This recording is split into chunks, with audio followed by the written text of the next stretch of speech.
సంక్రాంతి వైభవంలో భాగంగా ఈ మహాపాసురాలలో ధనుర్మాసపు వేళ మనస్సులు తన్మయత్వంతో ఓలలాడటమే కాకుండా భక్తికి, ముక్తికి అనుకూలమైనటువంటి మాసంగా, అదేవిధంగా సంక్రాంతి మహాలక్ష్మి ఎంతో అనుకూలంగా ఉంటూ మనకు ఏది కావాలంటే ఆ కోరికని సమగ్రంగా నెరవేరుస్తుంది అని చెబుతూ ఉన్నారు ఈ మహాపాసురాలలో కవిగారు.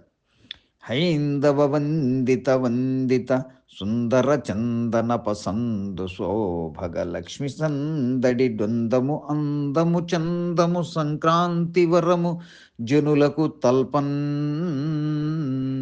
అందము ఆనందము సుందరభరితముగా, వందిత వందనీయముగా, హైందవ ధర్మములకు బంధిత బంధనీయముగా, చందన చర్చితముగా, డెంద పసందుగా ఆ శ్రీ మహాలక్ష్మియే భూలోకములో జనులకు ఆనందభరితమై చందముగా సంక్రాంతి మహాలక్ష్మిగా ధనుర్మాసపు నెలలో ఆగమనము చేసినది అంటున్నారు కవిగారు.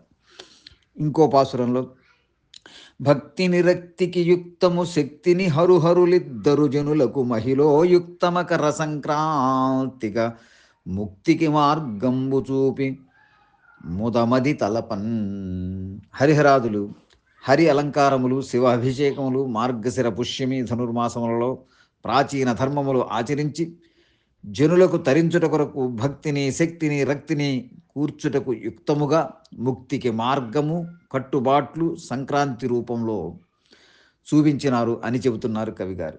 అంతేకాకుండా ఈ మహాపాసురంలో పిల్లలు పెద్దలు సకలురు పల్లెలు చిలుకల కొలికిగా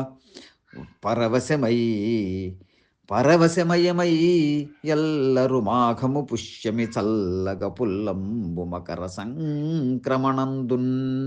సకల జనులు, పిల్లలు పెద్దలు ఎల్లరూ మాఘము పుష్యమి ధనుర్మాసపు పుణ్యకాలంలో పల్లెల్లో ఆనందం వెల్లవిరిసి తన్మయ తత్వముతో ఓలలాడుచు చిలుకుల కొలుకుల వలె మకర సంక్రమణములో ఉల్లములు చల్లగా పవళించును అని తెలియజేస్తూ ఉన్నారు కవిగారు. ధన్యవాదములు.